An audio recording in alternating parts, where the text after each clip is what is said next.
NJ.com and the Star Ledger welcome to the Rutgers Rant, your one-stop podcast for the Scarlet Knights, with your hosts Steve Politti and Rutgers insiders Brian Fonseca and Pat Lenny. Let's start chopping. All right, everybody, welcome back to the Rutgers Rant live from Las Vegas. At least two of us. Pat, sorry. Apologize in advance. Stuck in Jersey. What's the weather like in Jersey? Don't know. You don't care. Keep going. We don't care. You desert fox. Unbelievable. Desert foxes out here having a blast. Yeah, I mean, this is just, I was thinking about it. Like, you want your college basketball team in this event. It's just fun.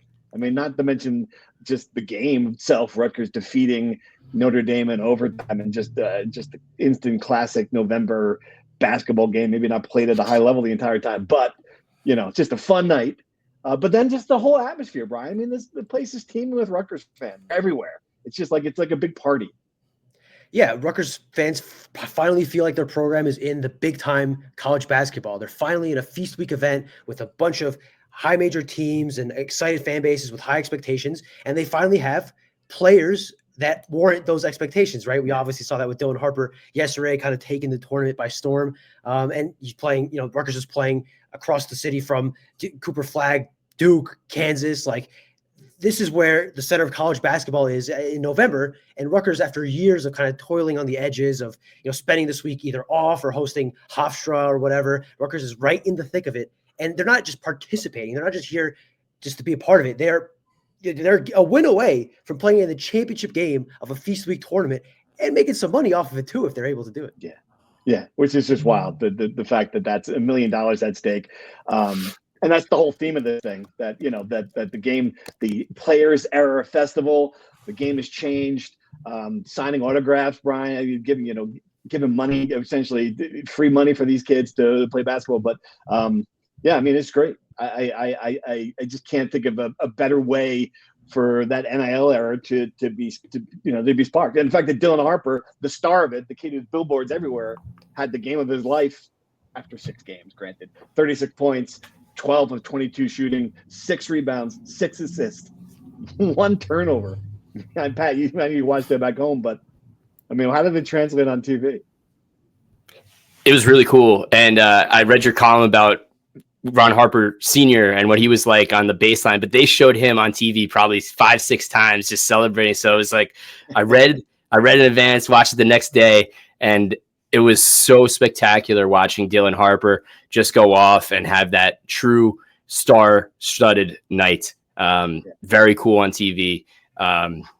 Grant Hill was obviously in awe of what was going on too, as the color commentator. So It was a good viewing experience. That I felt the party at home a little bit too. You could hear the Rutgers fans, and you could see Pikel pumping up everyone in the crowd. Obviously there were a lot of empty seats, but it looked, you could tell it was a Rutgers event for sure. Yeah. It felt like a little bit, I mean, obviously exaggerating a bit, but a mini wreck, like in the moments when Rutgers needed a stop or the hype was getting up, like you said, Pat, when Pikel was kind of pumping the crowd. It got loud in there, and you kind of felt it must have been 90-10 Rutgers fans to Notre Dame fans, Steve. Yeah, easily. Yep. Absolutely. Yeah. And it was funny, Ron Harper, to set the scene, he's sitting on the baseline behind the basket during the basket that Rutgers was shooting at in the second half and in overtime. And, you know, every time Dylan came down the court, Ron Harper Sr. had something to say to him. He said, drive it. Or when he's at the free throw line and he hit most of his free throws at the end, which helped win the game. He's like, free money, get your free money. You know, here's this 5-time NBA champion on the baseline. So then he walks and he leaves. It was 3 seconds left. Notre Dame has the ball. They're inbounding down 1, chance to win this thing after all this, which would have been just, I mean, terrible. Ron Harper Sr. gets up and leaves. And I'm like, it can't be possible that this is too much pressure for the guy who was Michael Jordan's wingman during championship Bulls years. And I saw him afterward. I said, what's up with that? You couldn't watch? He goes, no, man, no. I just had to pee. I'm an old man. I couldn't hold it in anymore. I was like, it's like 3 seconds on the clock, Ron. It was great. It was just this moment like, I'm an old man. But he was loving it. Maria Harper was there. Harper, I mean, it was like a really cool scene. That kid's 18 years old. It just makes your head want to, it's just amazing how good he is at this age. Yeah, is an old man who acted like a little kid watching his younger son just go crazy. Like he's in the middle of his interview with TNT with Ali LaForce, and then after Rutgers is having a huddle in the background as a team, they break the huddle. They all kind of head pat Dylan and do all this stuff. I've seen teammates kind of crash post-game interviews before, but then Ron Harper, a guy who, like you said, won 5 NBA championships, was wingman to Kobe Bryant and Michael Jordan, can't help himself but to go into the frame and hug his son. He couldn't wait 50 more seconds for the end of the interview. He just had to say hi to him then. Yeah. And then as Dylan's walking off the court, he says hi to his agent, Drew Gross. He says hi to his mother, and he says hi to Ron. And then he's walking off the court, and there's about 200 Rutgers fans that are still in their seats waiting to kind of clap him off the court. There's one guy, I watched the replay of the video I posted, who's literally bowing down to Dylan Harper, just kind of acknowledging what he did. And I think it was perfect symmetry that this happened against Notre Dame in the way it happened. Dylan Harper said he felt deja vu. I felt deja vu. It was almost the exact same thing.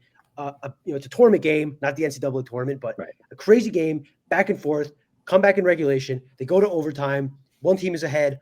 All of a sudden, instead of it being Rutgers and Ron Harper hitting deep threes, it's Madalaco with insane shot making, shots that you cannot stop. Like they could have had 3 guys on him. He was going to make them. And this is Madalaco, a kid who transferred out of Princeton. They tried really hard to get him at Rutgers. Rutgers got his roommate, Zach Martini, and they tried to play that game and really push him to go to Rutgers. They really could have used him. And he ended up picking Notre Dame, where his uncle was a quarterback for the 1973 national championship team. And I think he's fighting his uncle there for a kind of legacy at Notre Dame, because if he wins that game and hits that game-winning shot at the end, then you're talking about one of the more memorable wins for Notre Dame in program history. So just a crazy, crazy game. And after Rutgers got his heart ripped out in Dayton against these guys 3 years ago, it's a new coach, a new roster. But for all the fans that a lot of them were in Dayton, in their seats, they just couldn't leave. I read your column last night from that game. They couldn't get themselves to leave the stadium. They were so upset. Last night, they couldn't get themselves to leave the arena because they wanted to enjoy every last second they possibly could. Yeah, just great synergy. And I get it. That game was more important than this game. But this game feels like the beginning of something, Pat. And that's what I come back to. And what I think one thing concerns me about it is, like, it was a lot of Dylan. A lot of Dylan. I mean, a lot of Dylan Harper. And that's great. He's a great player. The supporting cast, I'm gonna give nods to Jordan Durkak, who was great defensively and was somehow the second option offensively, which we didn't see coming.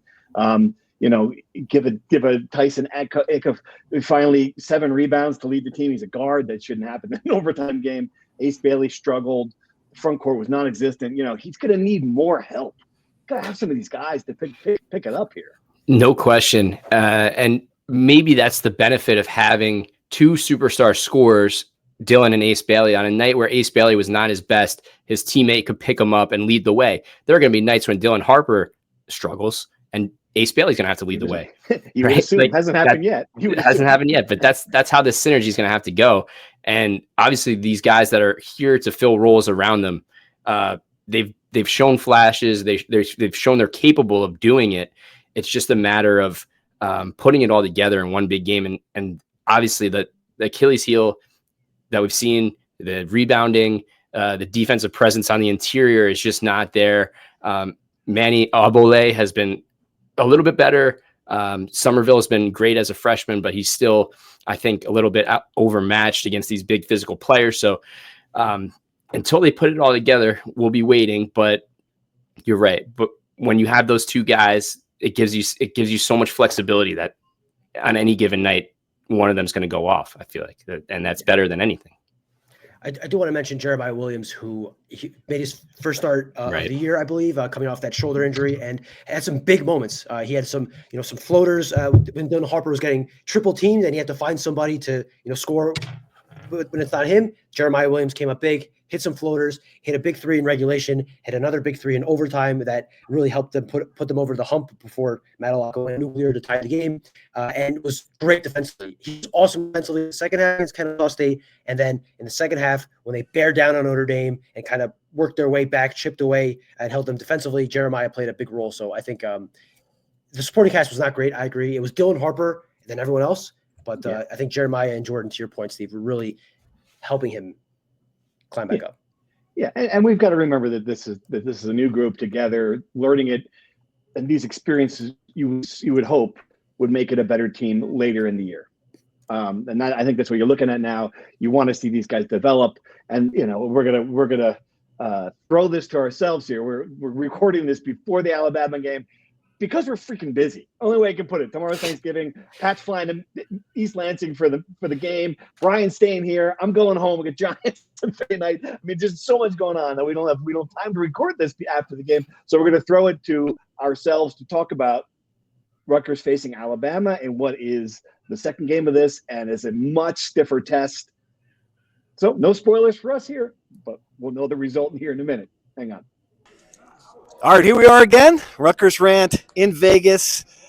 Quite another basketball game. It would be hard to think that this game could exceed what we saw Rutgers Notre Dame, the overtime game to start this tournament. Rutgers lost this one to Alabama 95-90, but I come out of it feeling better about the Scarlet Knights than I did going in. I don't like to say that this felt like a game in March, an Elite Eight game. That gets said way too much, and the stakes are nowhere near as high. But the level of play was certainly there. Rutgers is going toe-to-toe with a top 10 team that was in the Final Four last year and is almost as good, if not better, this year. Yeah. It's the deepest team Steve Michael has seen in a long time, and Rutgers kept track because they have the best freshman in the country, one of the best players in the Big Ten, and Dylan Harper. They might just have the best player in the country. And I know that probably too soon to say that, but there's going to be a point where that conversation about Dylan Harper is going to happen. And these last 2 days is a pretty good starting point. 36 against Notre Dame, 37 against Alabama.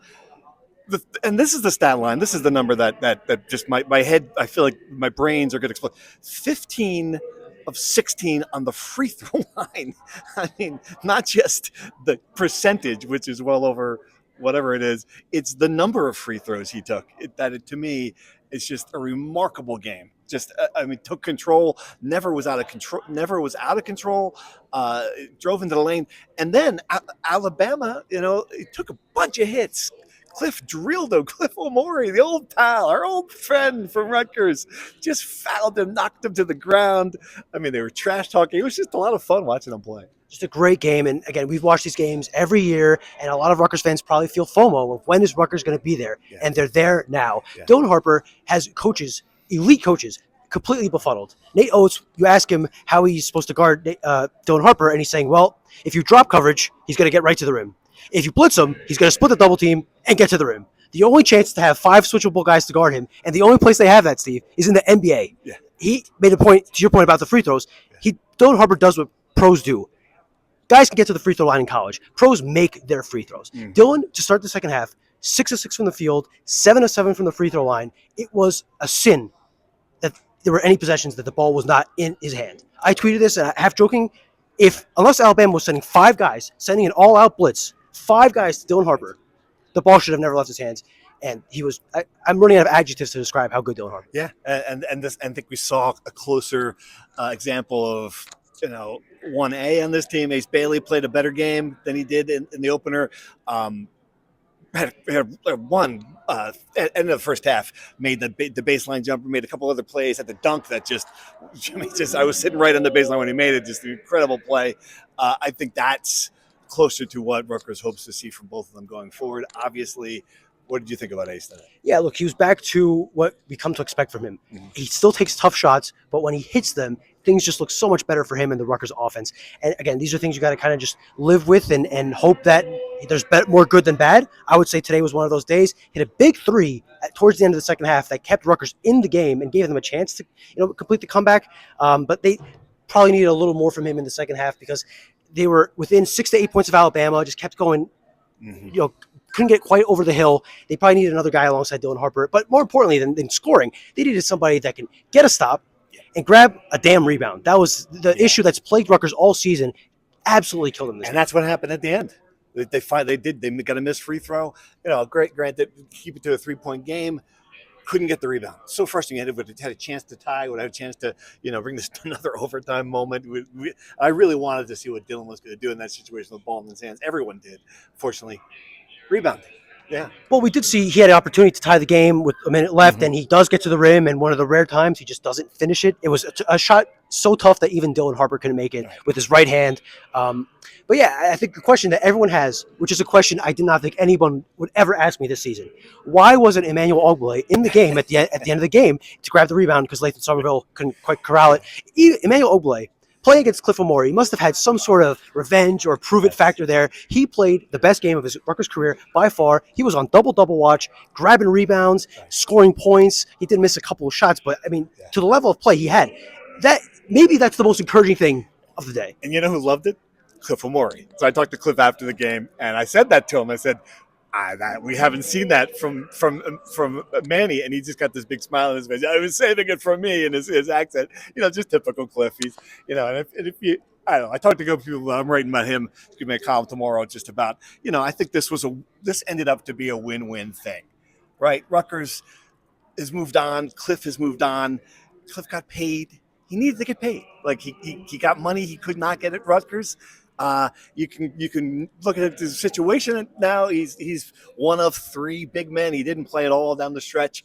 I don't know if that's bothering him or not. I would think that it must. He was in foul trouble. That was probably bigger part of the reason he wasn't out there. But still, doesn't play a lot of minutes here. That said, he it's his time to move on. He decided this was better. Again, he got paid. He got a chance. He played 4 years at Rutgers. They delivered. Randy Larson, great academic counselor, delivered his diploma to him here at the MGM Grand. I mean, just really kind of a cool. He's still part of the Rutgers family. And I asked him, "Who are you going to root for?" And he's like, "Well, I'm a Rutgers alum." And he's looked at me like, what a dumb question. I'm a Rutgers alum. Like, good point. Yeah. So the feeling is mutual because I'm sitting baseline during the game and Cliff does something in the second half and there's a guy behind me. He goes, "Cliff, you suck, buddy." And someone that's with him, they're both Rutgers fans, says, "Hey, don't say that. Cliff is one of us." So I think fans, even if they wanted to get their emotions up and pretend they don't like Cliff, just can't get themselves to do it. You hate Cliff. You It's got problems. impossible to hate Cliff. He's walking off the court. He hears a voice in the distance. It's Ron Harper Sr. He goes up to say hello to him and just I think will always have a spot at Rutgers. I think he left the right way. I think for him to justify staying at Rutgers, you need to have you have to really stretch to find a reason. I think he did the right thing for both sides. I agree. And I think he's on a team that could very well be back in the Final Four, which, again, to bring it full circle, is why, even in a loss, you feel as good about Rutgers as you have in a long time. And look, there are issues. And Steve Peckel admitted it in the press conference. Like, we have things we got to work on. We have weaknesses, and I don't think it doesn't take James Naismith to see what they are. Like, obviously, defensively, interior rebounding, I get it, and 2 of 13 from 3 to score 90 points in a college basketball game and 2 3-pointers. Yeah, they don't take enough threes, and they don't. Well, I should say their best 3-point shooters don't take enough threes. PJ Hayes and Zach Martini really didn't play much today. Yeah, and they don't make a lot of threes. That's going to be an issue. It is a testament to Dylan Harper's brilliance that in a game where they made 2 threes, they were within 1 possession of Alabama with the game to play. 19 points, forget just any game, a 95-90 game. To the other thing, they making their free throws. And that was something Steve Peckel said he wanted to get out of the portal. He didn't get he got it. He got out of the portal, but he certainly just got it as a recruit. I mean, just an incredible turn of events at the free throw line. Remember, this team was scoring 50, 55. That was I was sitting there, not just that they're playing Alabama. It didn't matter who they were playing. It's just fun. It's just fun to watch. It's entertaining. That was the big takeaway. I'm having a hard time adjusting to it myself. Like, I still am waiting for the inevitable 50-54 rock fight. Yeah. I thought that was coming at Merrimack. I thought it was coming against Wagner. Like, they just keep scoring the rock. And again, I keep going back to this. It's because they have Dylan frickin' Harper and Ace Bailey on their team. I think it must have. I'm shocked Steve Peckel isn't bald by now from all the hairs he's ripping out of his head, trying to teach his team how to defend ball screens and rebound and all the things that they've been so good at for all his tenure. It's been a bizarre world here in Las Vegas. Rutgers is a team that can't defend and scores crazy. They're a team that wins the crazy overtime game against Notre Dame, and they're a team that is maybe rightfully so a little disappointed they didn't pull out the win over Alabama and isn't playing for an extra $500,000 in NIL money on Saturday. Forget Cliff Omori. If they could drag Caleb O'Connell out for his 8th year of eligibility, that would be the player that we really need on the defensive stopper. That would be Yeah. And not to keep this going, but you speak of Caleb McConnell. It reminds me, I'm on Twitter during the game, and you see the guys of the glory era. You see Geo Baker saying Dylan should keep talking his junk, and you see Caleb McConnell reply to that, and then Ron Harper Jr. replies, "Are you guys really surprised by this?" Yeah. Obviously. So I just how engaged those guys are with the program still, and just how much they enjoy the success and how these guys are building on it is just awesome to see. And that's a culture thing. That's a thing that good programs have, is guys passing the torch. Yep. And just really cool to see. And another fun Twitter thing, TNT had a screen grab of Ron Harper Sr. sipping during the second half. Enjoyed a couple cocktails during the game. As he should, as every red-blooded American should. And Ron Harper Jr. quote tweets that and says, "Please, somebody get that away from him," which was just so funny. It's just great. And again, I keep going back to this. It's remarkable that we're laughing, we're joking, and Rutgers fans are pretty bubbly leaving this game off a 5-point loss. Yes, absolutely, yeah. Another game to come in a couple of days. You'll stay here for it. I'm going home. We're going to come back on this podcast, talk a little more Rutgers football. Yeah, and we'll see who they're going to play on Saturday. I'll be here to cover that. In the meantime, we are going to kick it back to ourselves to preview the Michigan State matchup this Saturday. Not sure how that's going to work, but I'm not editing it, so. Boom. All right. Thanks, Steve and Brian. We're back with the regular of the podcast. Let's talk some football. I think that it's kind of a big game. After what happened last week against Illinois, losing that game in 38-31, all the stuff that happened to the Illini, dropping a game that really would have put them in a much better position for a bowl game. I am curious now to see how this football team responds. And one thing I will say, like Greg Schiano has faced a lot of adversity in his 16 years at Rutgers. He has dealt with this before, and he's very good, Pat, at rallying a team when things are bad. You were down there this week. Do you get the sense that that's happening this time? There was a vibe, and we asked every player, how do you guys actually move past that heartbreak? And obviously the answer is, well, we turned the page, we went back to work, and that's it. But more so than anything that they can say, or what Greg Schiano can say from behind a podium, it's going to be what happens on the field, of course, right? So they can show it, they can prove it. This team has been knocked down time and time again this season, whether it was the 4-game losing streak or the injury after injury. So all those guys, they replayed the script, saying that we just got to do it for the guy next to us. We've been in this spot before. We know how to rally. And to me, they're saying all the right things. And like I said, it'll just come down to if it actually shows on the field. Right. And Michigan State's not a great team. That's the other part of this. Like I'm looking at some of the stats. They lost 6 of 7 before this, before beating Purdue last week to kind of get in the position. But they can clinch a bowl game. So I imagine the motivation will be higher. It's their final home game. It's a way for them to end the season on a high note. But to the broader point, Brian, this is, very middling opponent. Yeah, but to be fair, the level of opponents they lost to is not exactly, they're not playing cupcakes here. They lost to Oregon, they lost to Illinois, they lost to Indiana. They're playing really good teams. This is, again, another team on Rutgers' schedule that they should beat. I was struck by this, sincerely. If Virginia Tech loses to Virginia, if Washington loses to Oregon, and if Wisconsin beats Minnesota, Rutgers will have played one team this season with a record better than 500. One, right? Wow. And that's independent of their game, right? Because if Michigan State wins, they'll have a 6-6 record. If Rutgers loses to Michigan State and finishes 6-6, the same as last year, playing a very mediocre schedule with the expectations they had, that to me is just an absolute gut punch and really, really, really disappointing season. So I think no matter what happens, there is some disappointment for the season, but to salvage any sense of progress, any sense of this season not being a step back, you have to win the game at Michigan State. And for the seniors, who a lot of them this will be their last game. I shouldn't say a lot of them, but I imagine some of them will not be playing in the bowl game, and this will be their last game. If you want to leave a lasting legacy at Rutgers, if you want to feel like you left the program better and you came back one last year to get the program better, you have to put in this one last effort and win this away game. Yeah. And there's implications for the bowl too, right? Because if they lose, they might get out of Detroit, because Michigan State would probably be the favorite to go to Detroit. And if they win, they probably send themselves to Detroit, right? Are they sending themselves to Detroit? Do you think so? It feels like a win solidifies the Rate Bowl in Phoenix, Arizona. I think that's pretty safe. I think a loss, like Brian says, elevates Michigan State into the selection at 6-6, hometown team, and then would send potentially Rutgers to one of the non-7 Big Ten bowl games. Maybe the Boca Raton Bowl is in play, or the Armed Forces Bowl. So it is really interesting. And just to go back on the strength of schedule, I think I had this on Monday. Michigan State is the 13th hardest schedule in the country, and Rutgers is the 55th. And also, Michigan State, all of its losses are to teams that were ranked at the time. So pretty good. I think they lost to Boston College, but that was when they were coming off of the beating Georgia Tech, I think. So they were in the top 25. Yeah.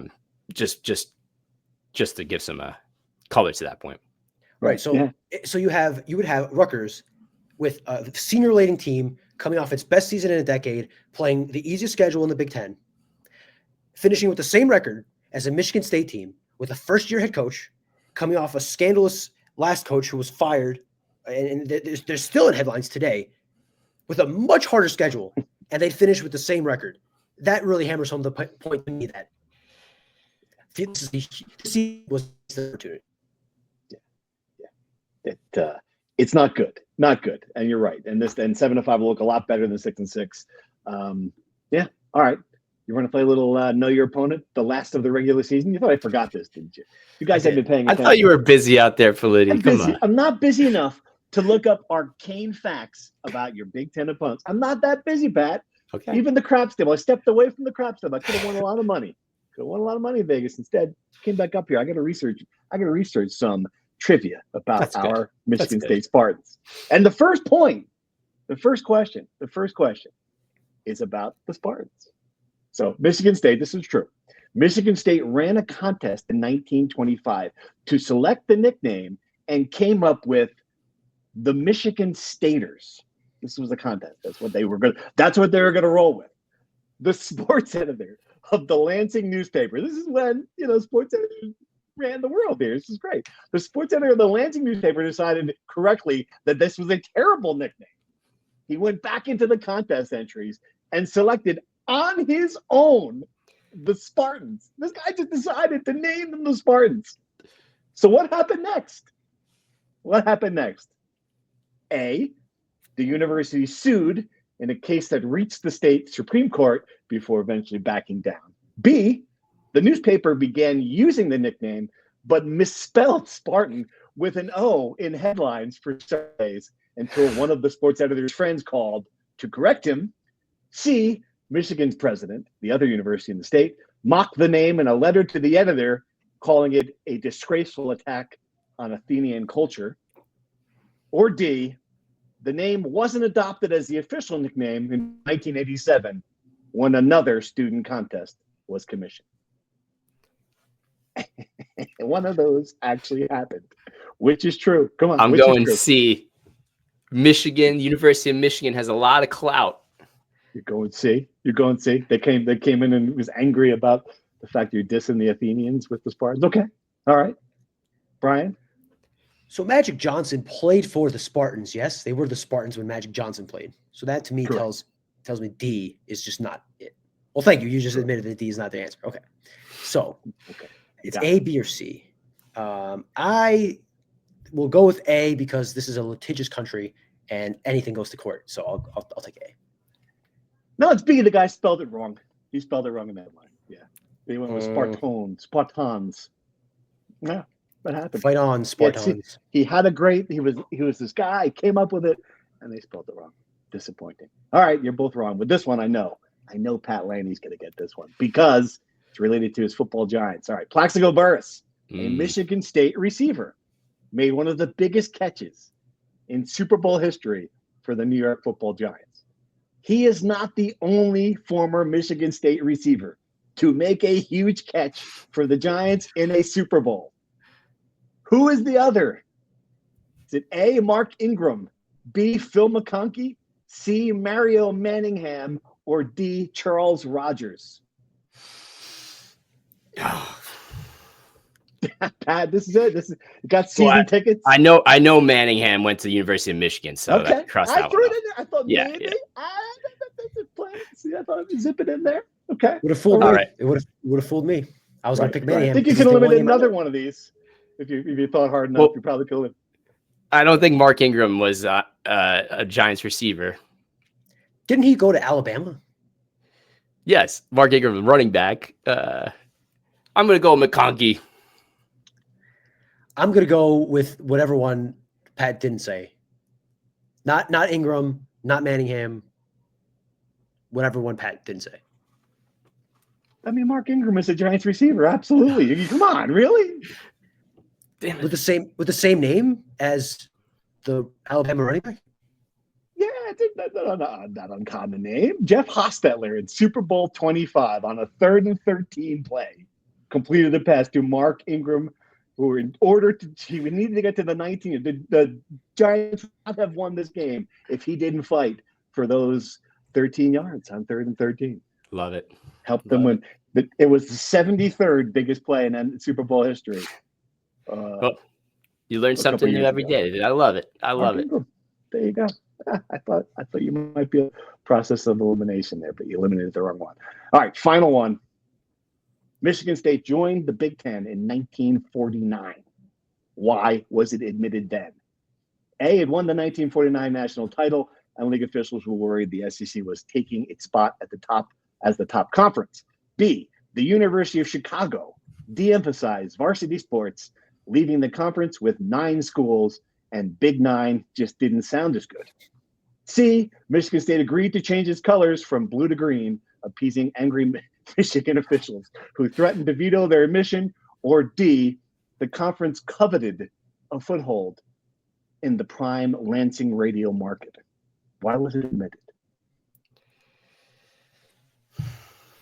I'll take A, because that's the only one I know for a fact happened, that Chicago was so bad they B. just quit on football. You mean B? B was Chicago. What was A? A was it won the championship, and league officials were worried the SEC was. Then I'll take B. Yes, B. Okay. B. Sounds. I agree. Let's go B. It is B. There you go. You got one right. Good job. You salvaged it as always. Thanks for playing. Maybe Do we have we'll season stats for this? We shouldn't have stats. It wouldn't be good. Not good. Yeah. Not good. I can go back and maybe someone in the Discord will come up with some season stats here. I would love that. But if they find out that I'm in last place, I ask them to just disregard the assignment. Well, coincidentally, we know you're in last place in the picks, correct? No, that's the land, man. You're in last place. I don't have to look down on the picks anymore. As bad as that was, as bad as that Illinois loss was, for Rutgers, it was fine for me because I picked Illinois to win the game correctly, and didn't think it was going to happen like that, certainly, and didn't think I had a chance in heck of being correct until certain timeout froze a certain kicker. But all right, let's get some picks. I think you locked in the title. Then I did lock in the title. Yeah. My God, I was one timeout away from being in a fighting position in this regular season finale. Now I'm going to lose sleep tonight thinking about this. It's all great. Every game takes on a life of its own, guys. Just like every pick season takes on a life of its own. That's true. Think back to that Howard game, okay, when it was the easiest non-backdoor cover of all time. All right, I'll move on. Yeah. Let's move on. Backdoor cover. Yeah, I don't know where you guys are going. I'm going to Florida for a good bowl game to play an SEC opponent. That's all I gotta say. I'm staying home. I think I have a below 500 record. So the number has fluctuated. It opened as Rutgers -1. It is now Rutgers +2. So I say for a little easy numbers for us, we go Michigan State -2.5. We had half the point. Michigan State -2.5. Okay. All right. Correct. I'm in. Who wants to go first? It's over. You do, champion. Come on, champ. I'll go first. I go, and this is another one. I just don't know what Rutgers team is going to show up. What concerns me more than the motivational part of this for Greg Schiano is I just don't know who's going to be playing. And I like what you saw there at the end of that game against Illinois wasn't just strategy or decision making. It was some young players put in a position where they just weren't ready to play, and that was just the number of injuries that had happened. I think they might be in that same spot, and that kind of concerns me. And going on the road, a motivated Michigan State team. Yeah, I'm just a little worried about this from the perspective of what Rutgers is going to have here. I think they are better though than the Spartans, so that's kind of where, especially on offense, like that's kind of where I'm weighing this right now. So yeah, I'm just talking around and a long way of postponing to make my actual pick, but I'm going to go with Michigan State to win 21-17 and cover. I agree pretty much on everything. I think the motivation will be there for Michigan State. I don't think there will be a lack of motivation for Rutgers, but when you're playing for a bowl game, that's much stronger incentive than to, save a theoretical step forward for the program or whatever. It's not as tangible as, an extra 15 practices in a day in Detroit. So I think Michigan State is going to want to end their first season with Jonathan Smith on a good note. I think they have a really good quarterback who's going to be a really, really good quarterback in a year or two. And that always helps. So, and it's going to be, in East Lansing and probably freezing. It's late November. So I'll go Michigan State 24, Rutgers 20. Yeah, I think you guys are spot on. I came in thinking that Michigan State has a lot of edges in this game. Quarterback, a decent backfield, and a defense that's tougher than I think has shown if you just look at the numbers. I think this playing on the road hasn't been great for Rutgers. It's a tough place to play. Michigan State has a lot more motivation, as you guys mentioned. But I just think for guys like Kyle Monungai, that have been great, that have reset this program, they're going to want to finish strong, regardless of whether they play in the bowl game or not. Maybe this is their last chance. I think that in itself gives Rutgers a little bit of motivation, and they also want to prove that what happened last week, they can get off the mat in a sense. So I'm going to take Rutgers, and I'm going to take Rutgers to win 28-24. All right. All three of us think a close game. I think that's probably going to be the case based on everything we know about these two teams, and we'll see what happens. Pat, if you're right, going to make another prediction. You are correct. Rutgers wins this game. We are in Phoenix, or we are where? I would say Phoenix is the Rate Bowl, definitely December 26th. The Rate Bowl in Phoenix, December 26th is the most likely destination if Rutgers wins. I think if Rutgers loses, Michigan State has a good argument to play in the Detroit Bowl, and that may leapfrog Rutgers even in that sense. So it could be really interesting to see where Rutgers lands if with a loss. But I think win Phoenix. If if some other crazy things happen, maybe there's a Duke's Mayo or Music City Bowl possibly. There are definitely scenarios, but I would say 90% sure with a Rutgers win, they're going to Phoenix. I would say the game to watch is Wisconsin, Minnesota. If Wisconsin wins and becomes bowl eligible, I think they might trump Rutgers and get into Phoenix. Assuming they aren't they're not blocked from that game, are they, Pat? No, nope. Right. Nope. I think Wisconsin is just a more attractive brand.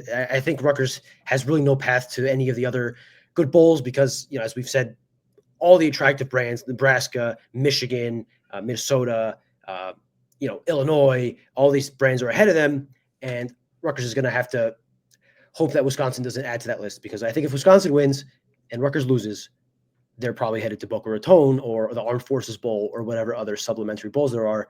And if they win, they're going to Detroit. So I think the Wisconsin game is Friday night. Yeah, So the three games that are really meaningful for Rutgers to follow, that one you just mentioned, and then Iowa is playing Nebraska also on Friday, and then the game Michigan Ohio State is Saturday at noon. So all three of those results will be in or close to in when Rutgers takes the field, and we'll have a little bit of a better understanding of what the pecking order is when the Rutgers game is over. Is there a scenario where there is no bowl game for Rutgers? No. I don't think so. No. Okay. So there's no worst case scenario. Got it. All right. Okay, let's dive into some questions really quick. We've got a bunch from the Discord. If you guys haven't signed up for the Discord yet, please let us know. We'll give you an invitation. Having a lot of fun in there, lots of good chatter. A lot of people who are at the game are also in the Discord, including Aaron Patel, who managed to somehow score courtside seats. We look down there at this game, and there's Aaron sitting in the freaking court center. I mean, hey, the guy's like the Rutgers D-League there. It's pretty cool. All right, questions. Since there are no games on Thursday, what do they have planned for the team on Thanksgiving? Brian, have you heard anything? I know they're having a team meal. A lot of families in town. I don't know the specifics, though. I believe they're going to have a team dinner somewhere. I don't know exactly where. And I'm sure they'll spend some time with their family during the day.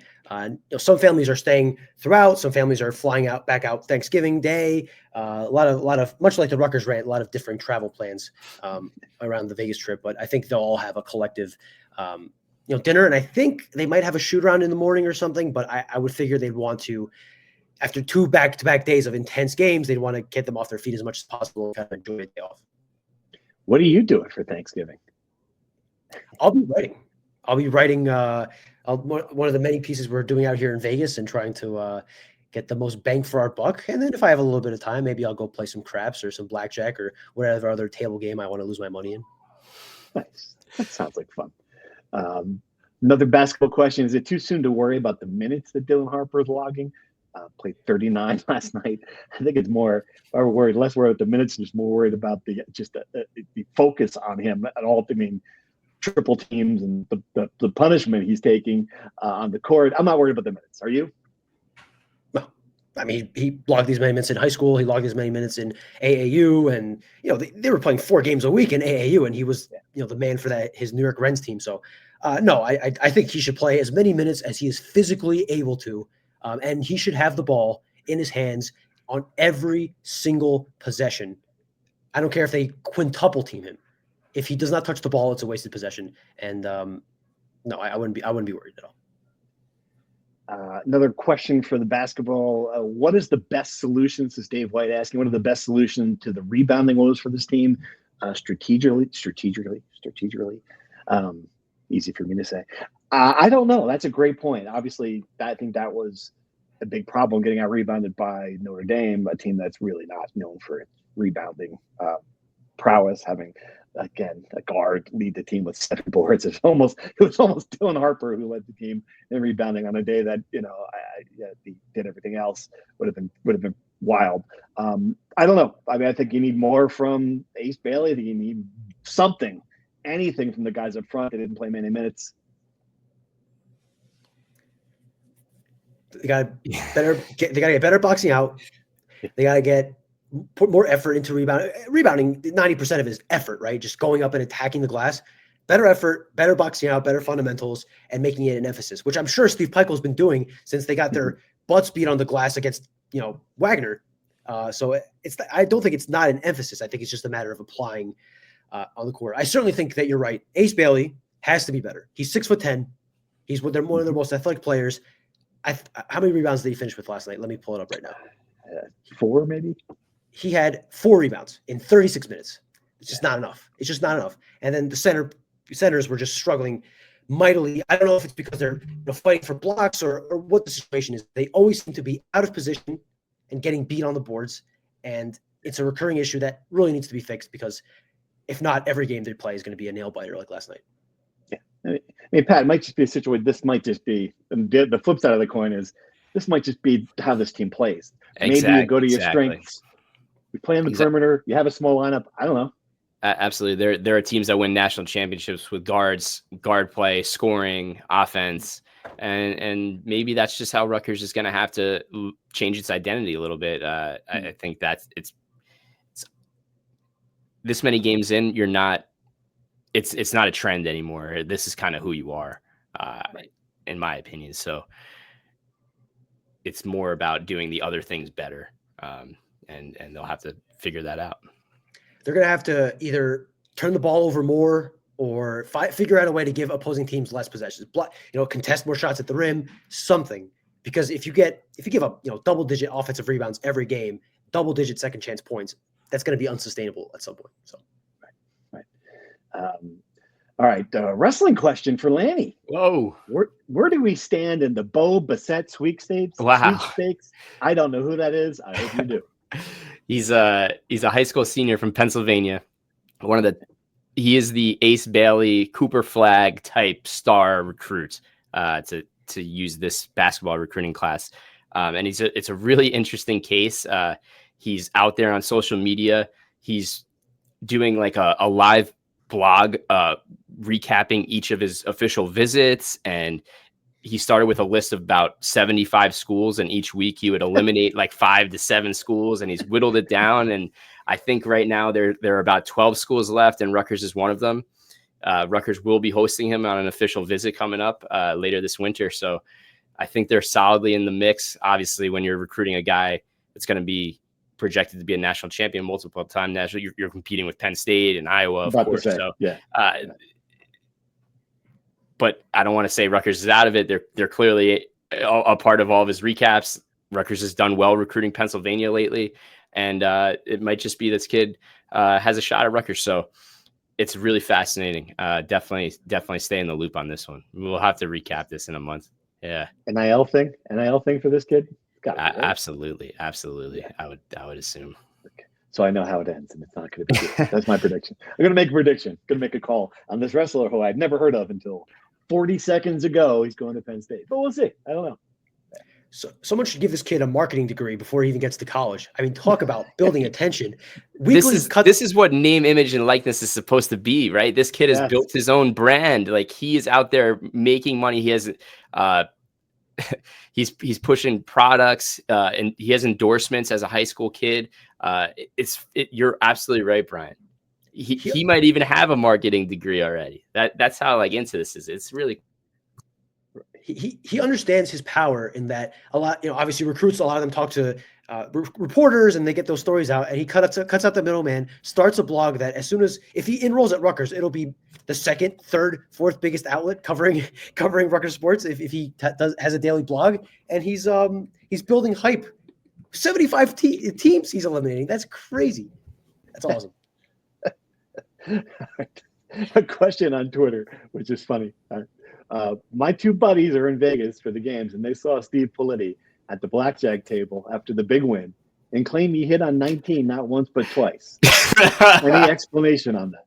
He seems to have Shiano-esque game management skills, but not a team guy.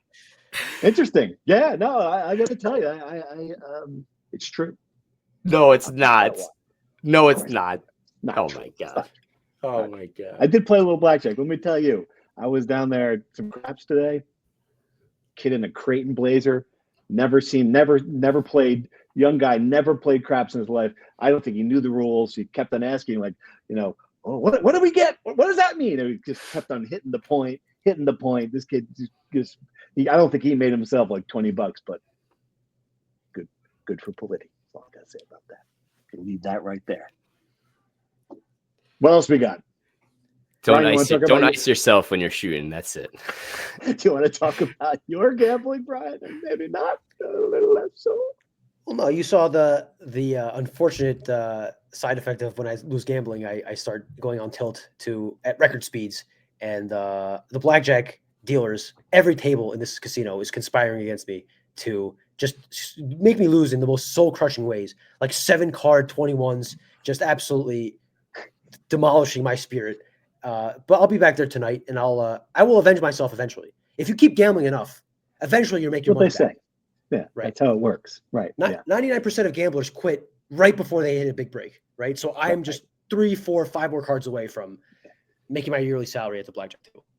Let me ask your advice. Hypothetically speaking, if you were in Vegas with someone, a colleague, say, hypothetically, and that colleague went from 0 to playing at full tilt at a blackjack table within like 7 minutes, what do you do? And it's really none of your business, but do you feel like you have to maybe say something? I mean, what is the, like, if you were the Miss Manners of gambling? Yeah. Okay. What advice would you give me on that situation? I mean, just hypothetically, again. I always believe that the Rutgers Rant is a brotherhood and a family. So I would tell you the advice I would give you would be forget about me. I love you. And in this situation, I'm rescuing you off of that full tilt scenario. So what you're saying is you would take out your wallet and give this hypothetical colleague $200 and say, "Here, pal, I believe in you. Here's the money that you're going to turn into, 5 figures or whatever." That's what I did. I would, yeah. Sorry. Go ahead, Steve. I just kind of, gave a little look and tried to a little comment. Oh, okay. Taking out your wallet again, huh? I just tried a little subtle, oh, is that a good idea? Huh? Oh, no. But it was not, it did not register. But that's all right. But again, it's Vegas. It's whatever happened in Vegas stays in Vegas unless you host a podcast, in which case, apparently, you've just got to talk about it. So we'll be back down there tonight. I feel better about you tonight. And I don't. I don't. I'm surprised I still have a shirt on recording this podcast. I was a couple hands away from having to give away all my my luggage. Again, so many good things have happened with Rutgers in the Big Ten. This is one, I swear, Steve Peichel, and that's news, right, Brian? They're in this field next year. You asked that question to the organizers. Correct. It had been reported that the same 8 teams would be back. Seth Berger, who was one of the organizers, said yes, they will be back. There's no ambiguity there, which is good for Rutgers, right? Because when there's kind of some flux and you don't have 2 of the top 5 picks in the NBA draft and your stock is a little less high, there would be reason for you to kind of be bumped off the tour. So for Rutgers to come back next year and to have that selling point in recruiting that they'll have at least $1 million in NIL or how much more, who knows how much they're going to have next year, especially because it seems like the first day of this was a success. That'll certainly help in recruiting to find the next Dylan Harper or Ace Bailey, or at least someone to fill in their spots. So yeah, it's good. And I think, listen, I'm glad to be back here next year. I'm not complaining. Eventually, you're going to have a family to deal with on Thanksgiving, but not yet. So that's good. That's good. Not yet. Is he gonna survive this week, Politi? Again, am I his keeper? Do I have to, certain point here? Might have to give some brotherly advice. How about that for a cliffhanger? We'll be back on Tuesday to see if Rutgers wins the Players Era Festival, if they beat Michigan State and qualify for a better bowl game, and if Fonseca survives this trip. 3 big cliffhangers. I don't think we've ever had a show that dangles more out to our listeners than this one. Heading back for the podcast on Monday. Who knows what we're going to find? You're going to have to tune in and listen. Thanks for listening. Thank you for listening to the Rutgers Rant. To participate in the conversation and receive live updates about the Scarlet Knights directly to your phone, sign up at nj.com/insider.